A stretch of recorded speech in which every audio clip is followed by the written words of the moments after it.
Hey guys, so I've got some ranting and updating to do.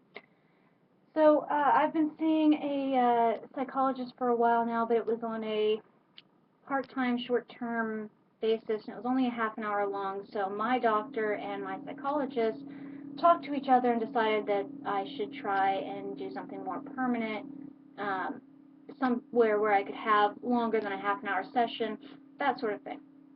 And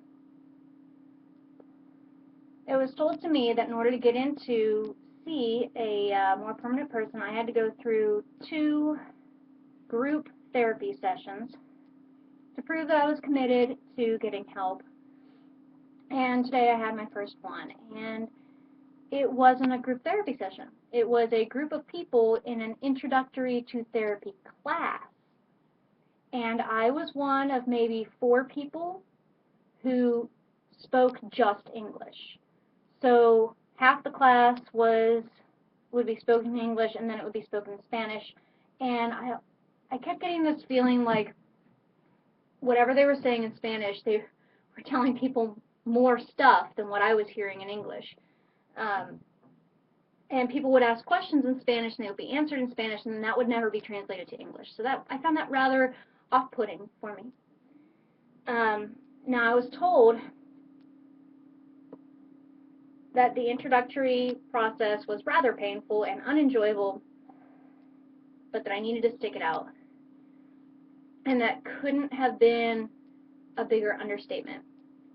Uh, Basically, everything that could have been said to dissuade me from continuing on was said at this session.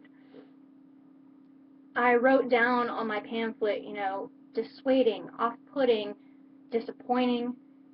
Uh, I wrote down that I felt helpless and like this process was pointless because all of the things that have put me off therapy before, things that have happened with past psychologists and all that, were all things that were brought up in this session, and it's not something that I want to put myself back into.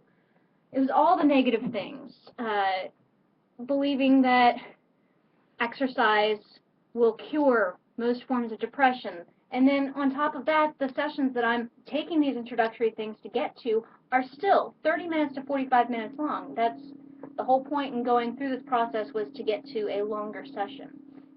So that was really dissuading. And I just felt really helpless. It reminded me of a time when I was at my most depressed. And I remember writing in my journal that every time a medication had failed me, every time that a therapist couldn't help, I got more discouraged. And maybe that's a better word for it, discouraged. I got more discouraged, and I felt more helpless and hopeless, like there was nothing that would work for me, or whatever would work for me was out of my reach financially. And that's how I felt leaving the session today. I'm still going to the second introductory session. I'm still going to continue to pursue, because I was warned that this was going to be a painful and uncomfortable process. So I'm doing it. Now, the big problem right now with me continuing to want to get help is that I have had a lot of people in my life tell me that I deserve better, that I deserve to be happy and all of this stuff. And I have been seeing someone for a long time now, and things recently ended. And we're going to call this person James. For some reason, and I don't know what it is, James was the first person and the only person who could ever make me believe that I deserved better. And not just that I deserved it, but that I could do it. I could be better. I could get better. I could feel better than what I was.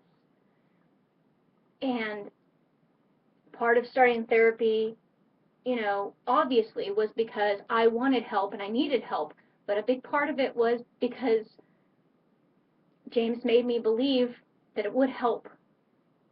And, I mean, anything he said to me, no matter how many times I've been told before by tons of other people, for some reason he could always make me believe it. I mean, he could have told me that the grass was purple and the sky was green, and somehow he'd have made me believe it. And things recently ended with him, and I didn't handle it well. I didn't handle it classy like I should have. I didn't do a graceful exit. I behaved poorly. And so now, not only is he gone in the romantic aspect, but we're having this period of time of non-communication. And all I can think about are things that I want to say, explanations that I want to give, feelings that I want to express, and I know that I can't. I know I have to back off and give him space. And so that's hard, but, you know, it's also really hard trying to go into this therapy thing without the motivation that I used to have. I mean, obviously, me getting help has to be for me. It has to be for me. And so I would say that 98% of it has been 100%, well, 98% of it has been for me, because I want to get help and I want to be better and I want to feel better. But 2% of it was because I knew that if I didn't get better, that if I didn't try and work really hard, that there was no point in even pursuing this relationship with James, because he needed someone stable, and he needed someone who could be healthy for him. And so it sucks. And I mean, I would need that for any relationship, so it's still something that I need to do.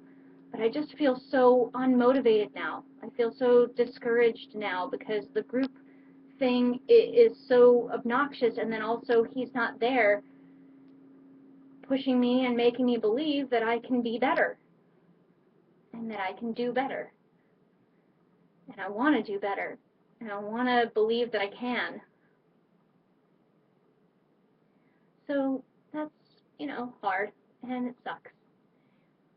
And then on top of the whole it ending thing and me not handling it classy, it just sucks him not being able to contact him, because when I mess up, when I do things wrong, handle things wrong, and when I'm sad, he's the one I go to, because he has become my best friend over the past year or so.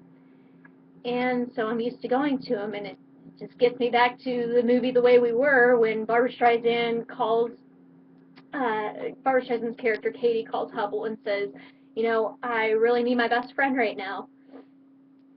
And I need my best friend right now, and I can't go to him because he needs his space. He needs his time to recover from everything and digest things, and I know that. And I see myself getting, you know, a little bit crazy and all that. I see myself remembering the first time I noticed him, and the first time I realized that I had a crush on him, and the first time that I was swept off my feet. And I don't want to think about those things. It's obviously part of the grieving process, but it's things that I don't want to think about, because I don't want to get myself to a place where I have to contact him. I want to give him his space, and I want to respect his space. And I don't know. That's a whole nother update rant, I suppose. Anyway, the update was supposed to be about the group therapy. So it wasn't a group therapy session. It sucked. It sucked all the life and energy out of me, and when I left, I had just had to walk. I mean, I took a bus for a little while, and then I just had to get off the bus and I had to walk, and it's -8 degrees outside, so I walked for like a mile and a half in that, just trying to get myself back together. And I couldn't, which is why this is happening. But yeah, I guess that's the update, and I'll update you again some other time.